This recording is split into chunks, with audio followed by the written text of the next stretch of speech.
நாங்கள் செய்தது சூனியம், இவர்கள் செய்தது சூனியம் அல்ல. ஹஜ்ரத் மூசா ஹக்கையே போதித்தார். ஆகவே நாங்கள் அனைவரும் மூசாவின் ரப்பை ஏற்றுக்கொண்டோம், வழிபட்டோம் சொல்லி கலிமா தய்யிபாவை சொன்னாங்க. சஜிதாவிலையும் விழுந்தாங்க. அது குர்ஆன் கூறக்கூடிய வரலாறு. இந்த நாள் எந்த நாள் பார்த்தீங்கன்னா ஆஷுராவுடைய தினம். நம்ம வாழ்க்கையில எந்த பலாய் முசீபத் இருந்துச்சுன்னு சொன்னா அல்லாஹ்விடத்துல சூரா ஃபலக்கையும் சூரா நாஸையும் ஓதி என்ன செய்யணும்? அதிகமாக தினசரி 7 முறை ஓதி அல்லாஹ்விடத்துல அப்படி ஒரு சந்தேகம் நமக்கு வைக்கப்பட்டிருக்கிறதுன்னு சொல்லி உங்களுக்கு தெரிஞ்சுன்னு சொன்னா இந்த 2 சூறாக்கள் மிக பெரும் ஆற்றல் உள்ளவை. அல்லாஹ்விடத்துல துஆ செய்ய கடமைப்பட்டிருக்கிறோம். சொன்னார்கள் அல்லவா முஹம்மது ரசூலுல்லாஹ், மறுமை நாளில் நியாயத்தராசில் நிற்கப்படக்கூடிய ஃபர்லான தொழுகைகளை ஏதாவது ஒரு குறைபாடு இருப்பின் அவன் வணங்கிய சுன்னத்தான தொழுகைகள் நஃபிலான தொழுகைகளை கொண்டு நிவர்த்தி செய்யப்படுகிறது. அதே போல நிற்கப்படக்கூடிய நோன்பில் அவனுடைய ரமலானுடைய காலத்து ஃபர்லான நோன்பை நிற்கும் போது அதில் ஏதாவது குறைபாடுகள் இருப்பின் அவன் கடைபிடித்த சுன்னத்தான நோன்புகளை வைத்து அந்த குறைபாட்டை சரிகட்டப்படுகிறது. நன்றாக புரிந்து கொள்ள வேண்டும். அல்லாஹ்வுடைய கருணை பரலான தொழுகைகள் இபாதத்துக்கள் அது விஷயத்துல ஏதாவது ஒன்று முன்பின் இருந்தா கூட அவன் ஏற்கனவே சுன்னத்தான தொழுகை அவன் தொழுத சுன்னத்தான தொழுகைகள் கடைபிடித்த சுன்னத்தான நோன்புகளை வைத்து அந்த குறைபாடுகளை நிவர்த்தி பண்றான்னும் போது அந்த சுன்னத்தான எக்ஸ்ட்ராவான நஃபிலான வணக்கங்களுக்குள்ள வேல்யூபிள் பவர் உங்களுக்கு என்னன்றது புரிஞ்சிடும் சகோதரர்களே. ஒரு மூமினின் குறைகளை நிவர்த்தி செய்வது நஃபிலான வணக்கங்கள். ஒரு மூமினின் மறுமை வாழ்க்கையின் மிகச்சிறந்த ஆதாரத்தை தருவது நஃபிலான வணக்கங்கள். அந்த நஃபிலான வணக்கங்களிலேயே தாய் அப்படின்னு சொல்லிட்டு சொல்லப்படக்கூடிய ஒன்றுதான் புனிதமான முஹர்ரம் மாதத்தினுடைய மிகச்சிறந்த நாளான ஆஷ்ராவுடைய நன்னாளில் கடைபிடிக்கக்கூடிய அற்புத நோன்பு. இந்த ஆஷ்ராவுடைய தினத்தில் கடைபிடிக்கக்கூடிய நோன்பின் பிரதிபலனை நீங்கள் பார்த்தீர்களேயானால் முஹம்மது ரசூலுல்லாஹ் ஒற்றை வரியிலேயே சொன்னார்கள், ரமலானுக்கு பிறகு அல்லாஹ்வினால் மிகவும் விரும்பி மிகவும் நேசித்து ஒரு மூமினிடமிருந்து எதிர்பார்க்கக்கூடிய அமல் ஆஷ்ராவுடைய நன்னாளில் கடைபிடிக்கக்கூடிய நோன்பு என்று சொன்னார்கள். ரமலானுக்கு அடுத்த தரஜா அதுதான். மற்ற நோன்புகள்லாம் அதுக்கு அடுத்த கேட்டகரி தான். இந்த பராத்துடைய நோன்பு, ஹஜ்ஜுடைய நோன்பு, அரபாவுடைய நோன்பு எல்லாம் அடுத்த கேட்டகரி தான். அடுத்த ரமலானுக்கு அடுத்த அந்தஸ்தை அல்ஹம்துலில்லாஹ் இந்த புனிதமான ஆஷ்ராவுடைய நோன்புகள் பெறுகின்றன. குர்ஆனுக்கு அடுத்து எது? நீங்க சொல்லுங்களேன், குர்ஆனுக்கு அடுத்து எது? ஹதீஸ்லையும் எது? ஹதீஸ்லையும் குர்ஆனுக்கு அடுத்த தரஜாவில் உள்ள கிதாப் எது? சஹீஹுல் புகாரி. அல்ஹம்துலில்லாஹ், சஹீஹுல் புகாரி. அதற்கு நிகர் எதுவுமே கிடையாது. அபு தாவூது, திருமிதி, நஸஈ அது இதுன்னு சொல்லிட்டு இருக்குதா இல்லையா? சிஹாவு சித்தா 6 பிரசித்தி பெற்ற கிரந்தங்கள். இந்த 6 பிரசித்தி பெற்ற கிரந்தங்களிலும் புகாரியை மிஞ்சிய எதுவுமே கிடையாது. அதுக்கு கீழே தான் அதெல்லாம். காரணம் என்னன்னு சொன்னா அந்த புகாரி ரஹ்மத்துல்லாஹி அலைஹி அந்த அளவுக்கு அவங்களுடைய வாழ்க்கையில் ஹதீஸிற்காக முழுவதுமாக தன்னை அர்ப்பணம் செய்தவர்கள். அவங்களுடைய தாயினுடைய துவாவில் சென்ற வாரமோ அதுக்கு முந்தைய வாரமோ நான் சொன்னேன் உங்களுக்கு பெற்றோர்களுடைய துவா எந்த அளவு வேல்யூபிள் பவரானது அப்படின்றதுக்கு புகாரி ரஹ்மத்துல்லாஹுடைய தாயாரை நான் முன்னுதாரணமாக்கி சொன்னேன். ஒவ்வொரு ஹதீஸ் எழுதும் போது 2 ரக்காத் தொழுவாங்க. சும்மா கால ரசூலுல்லாஹ்னு சும்மா எழுதிட்டு போறதல்ல. ஒவ்வொரு ஹதீஸை குர்ஆனை வச்சிருங்களேன் உங்க தமிழ அத சொல்லுங்க. குர்ஆன் ஹதீஸ் குத்பா नहीं कुरान पढ़ना नहीं.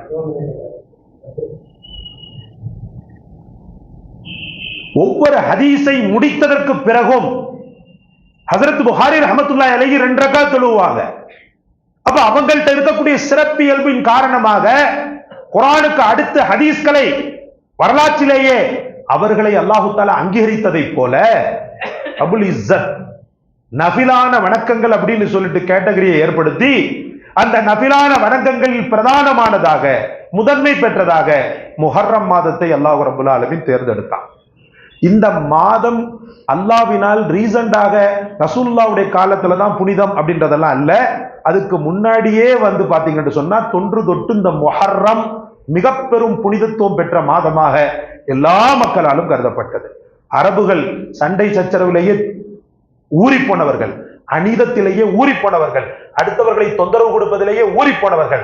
ஆனால் அப்படிப்பட்டவர்கள் 4 மாதத்தில் அல்லாஹ் சொல்வது போல இன்ன இத்தத்த ஷுஹூரி இன்தல்லாஹி 12 ஷஹரன் ஃபீ கிதாபில்லாஹ், அல்லாஹ் ரப்பல் ஆலமீன் சொல்றான் அல்லவா, 12 மாதங்கள் ஃபீஹா அர்பஅத்துன் ஹுரும், அதுல 4 மாதங்கள் மிகவும் கண்ணியமாக்கப்பட்டது. அந்த கண்ணியத்தை அல்லாஹு தஆலா குர்ஆன் வந்த பிறகு ஆக்கவில்லை, அதற்கு முன்னாடியே மக்களின் உள்ளத்தில் ஒரு பெரும் ஆணித்தரமான ஒரு பெரும் உறுதியான ஒரு கண்ணியமாக்கப்பட்ட நாளாக அல்லாஹு தஆலா வசீகரித்திருந்தான், ஏற்படுத்தி இருந்தான். சகோதரர்களே, ஏன் அப்படி சொல்லி பாத்தீங்கன்னு சொன்னா, இந்த முஹர்ரம் ஹஜ்ஜுக்கு பிறகு வரும். ஹஜ்ஜுக்கு முன்னாடி பாத்தீங்கன்னா துல்காதா வரும். இந்த துல்காதா, துல் ஹஜ்ஜு, முஹர்ரம், அப்புறம் பாத்தீங்கன்னா ரஜபு மாதம். ஏன் 3 மாதத்தை தொடர்ந்து அல்லாஹ் கண்ணியப்படுத்தினான்றதுக்கு உலமாக்கள் சொல்றாங்க,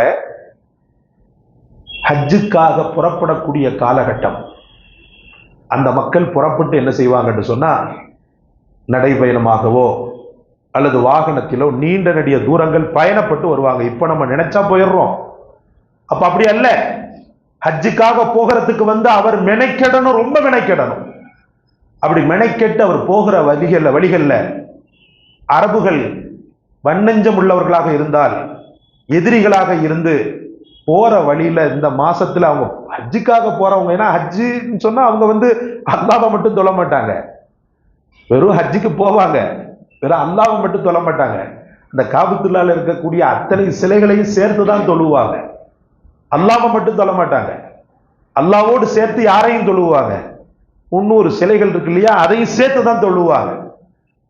ஆனாலும் ஒரு புனிதத்துவமான ஒரு யாத்திரைக்காக அவர்கள் செல்லக்கூடிய நேரத்தில், காபாவுக்கு போகக்கூடிய நேரத்தில், அந்த பழைய பகையெல்லாம் வச்சுக்கிட்டு அவங்களை டார்ச்சர் கொடுக்கிறது, தொந்தரவு கொடுக்கிறது, யாத்திரைக்கு போனவர்களுக்கு தொந்தரவு சிரமத்தை கொடுக்கிறதுன்ற ஒரு கெட்ட பேர் வரக்கூடாதுன்னு சொல்லி அவங்களுக்குள்ளாகவே ஒரு சங்கல்பத்தை எடுத்து, புனித யாத்திரைக்கு வரக்கூடிய மக்கள் ஒருவேளை எதிரிகளாகவே இருந்தாலும் சரி, அவர்களோடு எந்த விதமான போர், எந்த விதமான சண்டை சச்சரவு வைத்துக் கொள்ள கூடாது அப்படின்னு சொல்லி என்ன செஞ்சாங்கன்னு சொன்னா, அவங்களுக்குள்ளே ஒரு முடிவு பண்ணாங்க. ஏன்னா ஒருத்தர் துல்காதால புறப்படுறாருன்னு சொன்னா அப்படியே வந்துருவார், துல் ஹஜ்ஜுக்கு வருவார், 1 மாச பயணத்தோட வருவார். அதுக்கு அப்புறமா முஹர்ரம் ஏன் சங்கைப்படுத்தப்பட்டதுன்னு சொன்னா, ஹஜ்ஜை முடித்து திரும்ப தாயகத்திற்கு போகக்கூடிய நேரத்துல, புனித யாத்திரையை முடித்து புனிதத்துவம் பெற்று போகக்கூடிய நேரத்துல சண்டை சச்சரவை ஏற்படுத்தி, போரை ஏற்படுத்தி அந்த புனிதத்துவத்தை நாசப்படுத்தி விடக் கூடாதுன்னு சொல்லி, அவன் கர்ண கொடூரமான மனமுள்ளவனாக இருந்தாலும் அவன் உள்ளத்தில் அல்லாஹ் போட்ட அந்த இரக்கம் இந்த 4 மாத காலங்களும் பேசாம என்ன செஞ்சிட்டு இருந்தான்னு சொன்னா, அமைதியாக அடக்கமாக எந்த சச்சரவிலையும் ஈடுபடாம இருந்தான். ரஜபு எக்ஸ்ட்ரா 1 மாசம் எங்கேயாவது உம்ராக்கு போறவங்களுக்கு கஷ்டமாயிடக்கூடாதுன்னு அவங்களுக்குள்ளாகவே ரஜபையும் புனிதத்துவப்படுத்தினாங்க. அந்த மக்களின் மனசாட்சியை, மக்களின் அந்த மனோநிலையை எந்த காலத்திலும் அல்லாஹு தஆலா வீணாக்க விரும்பவில்லை, அதை மாசுபடுத்த விரும்பவில்லை. அவர்கள் மனம் கோணாமல் அவர்கள் புனிதத்துவப்படுத்திய அந்த 4 மாதத்தையே அல்லாஹ் புனிதப்படுத்தினான் என்று உலமாக்கள் சொல்கிறார்கள்.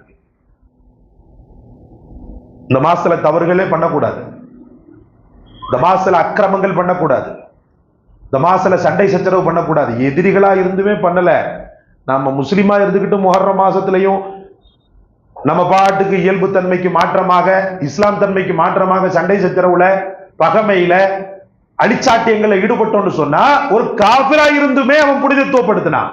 ஒரு முஸ்லிமா இருக்கக்கூடியவன் ரொம்பவே புனிதத்துவப்படுத்தணும் இந்த மாதங்களை. இந்த மாதத்திலையும் நான் இப்படித்தான் இருப்பேன்னு சொல்லி ஒருத்தன் இருந்தான்டா, அல்லாஹ் பாதுகாக்கணும், இந்த புனிதத்துவத்திற்கு அவன் களங்கத்தை ஏற்படுத்தி விட்டான் என்ற பெரும் குற்றத்திற்கு அவன் ஆளாகி விடுகிறான். சகோதரர்களே, அல்லாஹ் பாதுகாப்பானாக. அறிந்து பாவம் செய்வதிலிருந்தும் பாதுகாப்பானாக, அறியாமல் செய்யக்கூடிய பாவங்களில் இருந்தும் பாதுகாப்பானாக. ஆஷுராவுடைய தினம் இஸ்லாமிய வரலாற்றில் ஒரு மிக பெரும் மாற்றத்தை ஏற்படுத்தியது, மாற்றங்களை ஏற்படுத்தியது.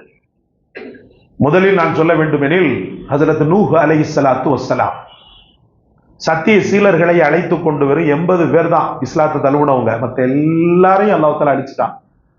உலகத்துல மிஞ்சினவங்க வெறும் 80 பேர் தான். ஏன்னா ஆதம் அலைஹிஸ்ஸலாமுக்கு பிறகு நூஹ் அலைஹிஸ்ஸலாம் தான். நூஹ் அலைஹிஸ்ஸலாமுடைய காலகட்டத்தில் தான் குஃப்ரியத்து கொஞ்சம் கொஞ்சமாக பரவ ஆரம்பித்தது. அதை அடக்கி ஒடுக்க அல்லாஹ் அவர்களுக்கு ஹிதாயத்தை அளிப்பதற்காக நூஹ் அலைஹிஸ்ஸலாமை அனுப்பினான். நூஹ் அலைஹிஸ்ஸலாம் அவர்கள் சத்திய போதனை செய்தார்கள். அந்த சத்திய போதனைக்கு கட்டுப்பட்டவர்கள் ஒரு சில பேர்கள் மட்டும்தான். அதுல வெறும் 80 பேர் தான் தேர்னாங்க.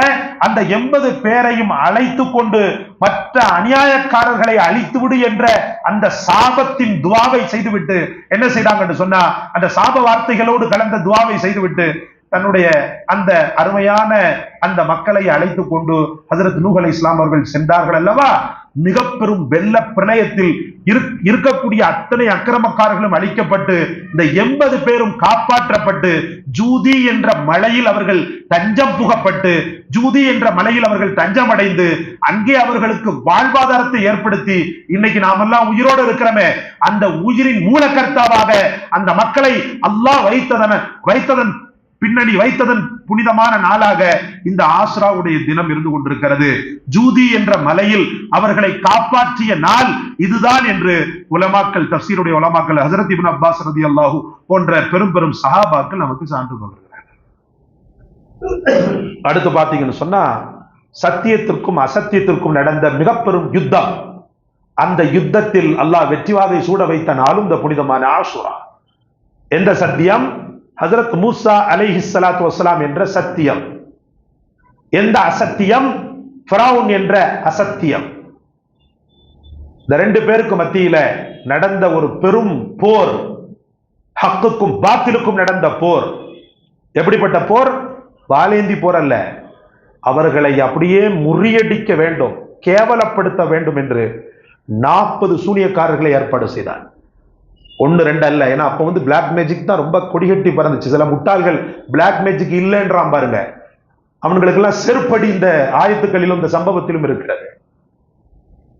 பிளாக் மேஜிக்லாம் ஒண்ணும் கிடையாது. நான் என்ன சொல்றேன், பிளாக் மேஜிக்கை முழுமையாக நம்ப சொல்லல இஸ்லாம். அதுக்காக கிடையாதுன்னு சொல்லிச்சா? சூனியம் சொல்லி வாழ்க்கையை சூனியமாக்க சொல்லல. அதற்கான நிவர்த்தி என்னன்றதை பார்க்க சொல்லி இருக்குது தீனுல் இஸ்லாம். சூரா ஃபலக்கையும் சூரா நாஸையும் அல்லாஹ் தஆலா இறக்கியதன் பின்னணியே சூனியத்தை தகர்த்தெறிய வேண்டும், சூனியத்தை சுட்டு பொசுக்க வேண்டும் என்பதற்காகத்தான். சூனியமே இல்லை என்று சொன்னா என்ன அர்த்தம்? அது உன் பயானை எல்லாரும் கேட்கணும், லாஜிக்கலான உன்னுடைய என்ன சொல்றது பெரிய டெக்னிக்கா நீ பேசுறேன்றதை கேட்கணுன்றதுக்காக அல்லாஹ்வின் வார்த்தைகளை பொய்ன்னு சொல்ல முடியாது, சித்தாந்தத்தை உடைக்க முடியாது. சூனியம் என்பது உண்மை. அந்த சூனியத்தை வழிபடுவதுதான் ஷிர்க். சூனியம் என்பது உண்மை. அந்த சூனியத்தையே வாழ்க்கையாக இதுதான் எனக்கு அப்படின்ற மாதிரி சூனியத்தை பலமாக தவக்குள் வைப்பதுதான் குஃப்ரியத்தாக இருந்து கொண்டிருக்கிறது. சூனியத்திற்கு மாற்று பரிகாரமாக அல்லாஹ்வினால் தரப்பட்ட குர்ஆன் ஷரீஃபை பயன்படுத்தவும் அதன் ஆயத்துக்களை பயன்படுத்தவும் அது தெரிந்த மக்களிடத்தில் சிகிச்சை பெறவும் இந்த மார்க்கம் எந்த காலத்திலும் தடை செய்யாது. அப்ப சூனியக்காரர்கள் 40 சூனியக்காரர்களை அழைத்து வருகிறார். கை தேர்ந்தவர்கள் ஒரு புடி மண்ணை எடுத்தாங்கன்னு சொன்னா தங்கமா மாறிடும். அப்படி பிளாக் மேஜிக்கில் ஊறிப்போனவர்கள் அல்லாஹ் சொல்கிறார். அந்த 40 பேரையும் அழைத்து கொண்டு மூசாவை, சத்தியமான மூசாவை அழித்து விட வேண்டும் என்று கங்கணம் கட்டியது அந்த அசத்தியம். அந்த 40 பேரும் தன்கிட்ட இருந்த அந்த சூனியத்தின் அந்த கயிறு கீரை எல்லாத்தையும் தூக்கி போட்டாங்க. ஒவ்வொரு தோற்றத்தில், பிசாசின் தோற்றத்தில் ஹஜ்ரத் மூசா அலைஹிஸ்ஸலாம் அவர்களை நெருங்கியது. உடனே அல்லாஹ் ரப்பல் ஆலமீன் பயப்பட வேண்டாம், உன் கையில் இருக்கக்கூடிய கைத்தடியை கீழே போடுன்னு சொன்னான். அந்த கைத்தடி ஹஜ்ரத் மூசா அலைஹிஸ்ஸலாம் கீழே போட்டார்கள். அந்த கைத்தடி பெரும் பாம்பின் தோற்றத்தில் உருவாகி அவர்களால் உருவாக்கப்பட்ட அத்தனை சூனியங்களையும் கபலீகரம் செய்தது. குர்ஆன் கூடக்கூடிய வரலாறு. கபலீகரம் செய்தது. உடனே அத்தனை பேரும், அத்தனை மக்களும், எல்லா சூனியக்காரர்களும் இந்த அதிசயத்தை பார்த்துவிட்டு இது சூனியம் கிடையாதுன்னு சொன்னாங்க. நாங்கள் செய்தது சூனியம், இவர்கள் செய்தது சூனியம் அல்ல. ஹஜ்ரத் மூசா ஹக்கையே போதித்தார். ஆகவே நாங்கள் அனைவரும் மூசாவின் ரப்பை ஏற்றுக்கொண்டோம், வழிபட்டோம் சொல்லி கலிமா தய்யிபாவை சொன்னாங்க. சஜிதாவிலையும் விழுந்தாங்க. அது குர்ஆன் கூறக்கூடிய வரலாறு. இந்த நாள் எந்த நாள் பார்த்தீங்கன்னா ஆஷுராவுடைய தினம். நம்ம வாழ்க்கையில இந்த பலாய் முசீபத் இருந்துச்சுன்னு சொன்னா அல்லாஹ்விடத்துல சூரா ஃபலக்கையும் சூரா நாஸையும் ஓதி என்ன செய்யணும்? அதிகமாக தினசரி 7 முறை ஓதி ஓதி அல்லாஹ்விடத்துல அப்படி ஒரு சந்தேகம் நமக்கு வைக்கப்பட்டிருக்கிறதுன்னு சொல்லி உங்களுக்கு தெரிஞ்சுன்னு சொன்னா, இந்த 2 சூறாக்கள் மிக பெரும் ஆற்றல் உள்ளவை. அல்லாஹ்விடத்துல துஆ செய்ய கடமைப்பட்டிருக்கிறோம். அன்பிற்குரிய அல்லாஹ்வின் பெருமக்களே, அதுக்கு அடுத்து பார்த்தீங்கன்னு சொன்னா, ஃபிரௌன் மூழ்கடிக்கப்பட்ட நாளும், தீய வினைகளை செய்த அந்த தீய சக்தி இருக்கிறான் பாருங்க, அவனை மூழ்கடித்து மக்களுக்கு ஆசுவாசமான சுதந்திரத்தை, பனு இஸ்ரவேலர்களுக்கு மனித சுதந்திரத்தை தரப்பட்ட ஒரு நாளும் ஆஷ்ராவுடைய தினம்தான். ஏன் ரப்புல் ஆலமீன் நமக்கு சுதந்திரத்தை தரமாட்டானா?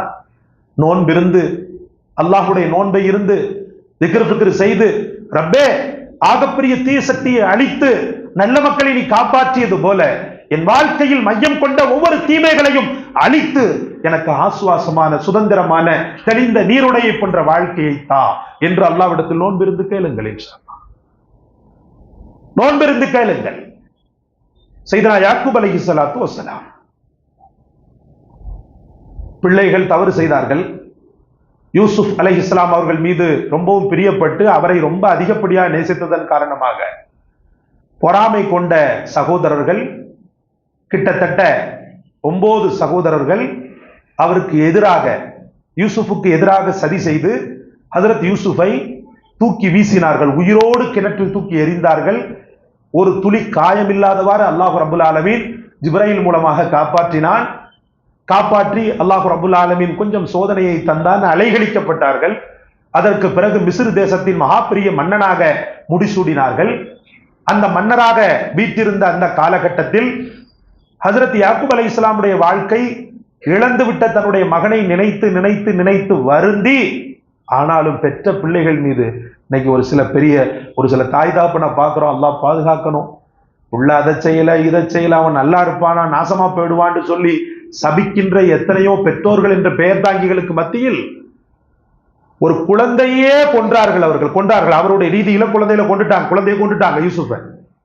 ஆனாலும் அந்த பிள்ளைகள் அவங்க சபிக்கல. அந்த பிள்ளைகளுக்கு எதிராக அவங்க பத்வா செய்யல. அந்த 9 பிள்ளைகள்கிட்டயுமே சொன்னாங்க, உங்களுக்காக நான் அல்லாஹ்விடத்துல தௌபா செய்வேன்னு சொன்னாங்க. இது அல்லவா உண்மையான பாசம் என்பது. பிள்ளைகள் எவ்வளவு தவறுகள் செய்தாலும் அந்த தவறுகளை மன்னிக்க சொல்லி அல்லாஹ்விடத்தில் கேட்டு உண்மையிலேயே அந்த பாசத்தை காக்கக்கூடியவன் உண்மையான தந்தையாக மிளிரப்படுகிறான். உண்மையான தந்தையாக மிளிர்கிறான். அந்த உண்மையான தந்தையாக அந்த மக்களுக்கு தௌபா செய்த நாள், ஹஜ்ரத் யாக்கூப் அலைஹிஸ்ஸலாம் தௌபா செய்த நாள் இந்த ஆஷ்ராவுடைய தினம் என்று சொல்லப்படுகிறது. மகா புனிதரான யாக்கூப் அலைஹிஸ்ஸலாம் தௌபா செய்வதற்கு தேர்ந்தெடுத்த நாளாக இந்த நாள் இருக்கிறபடியால் நாமும் அந்த நாளையில் நோன்பிருந்து நம்முடைய பாவங்களுக்காக அல்லாஹ்விடத்தில் மன்னிப்பு கேட்க வேண்டும். இந்த புனிதமான நன்னாள் இன்னும் பல சரித்திர பின்னணிகளை கொண்டது. ஒவ்வொன்றாக விளக்கி சொல்ல நேரமில்லை. அல்லாஹ் நம் அனைவருக்கும் புனிதமான ஆஷ்ராவுடைய தினத்தில் நன்னாளில் புனிதமான நல்ல அமல்களை செய்யக்கூடிய பாக்கியத்தை தருவானாக. நோன்பிருந்து அந்த அமல்களை தொடர்ந்து அந்த அமல்களை அழகாக செய்யக்கூடிய தௌஃபீக்கை தந்தருள்வானாக. இந்த புனித முஹர்ரம் என்னவெல்லாம் வானுலகத்தில் இருந்து ரஹ்மத்துக்களை இறக்குகிறதோ அந்த ரஹ்மத்துக்களை நாமும் நம் குடும்பமும் நம் சகிதம் அனைவரும் பெற்று நிடூழி வாழ அல்லாஹ் தௌஃபீக் செய்வானாக. வரக்கூடிய வியாழக்கிழமை 9-10, வியாழன் வெள்ளி 9-10, வெள்ளிக்கிழமை ஒரு வேளை 9 நீங்க பிடிக்க முடியலன்னு சொன்னா வெள்ளி சனி 10-11 பிடித்துக் கொள்ளுங்க. அந்த மாதிரி அமைத்துக் கொள்ளுங்க. அல்லாஹ் நம் அனைவருக்கும் தௌஃபீக் செய்வானா.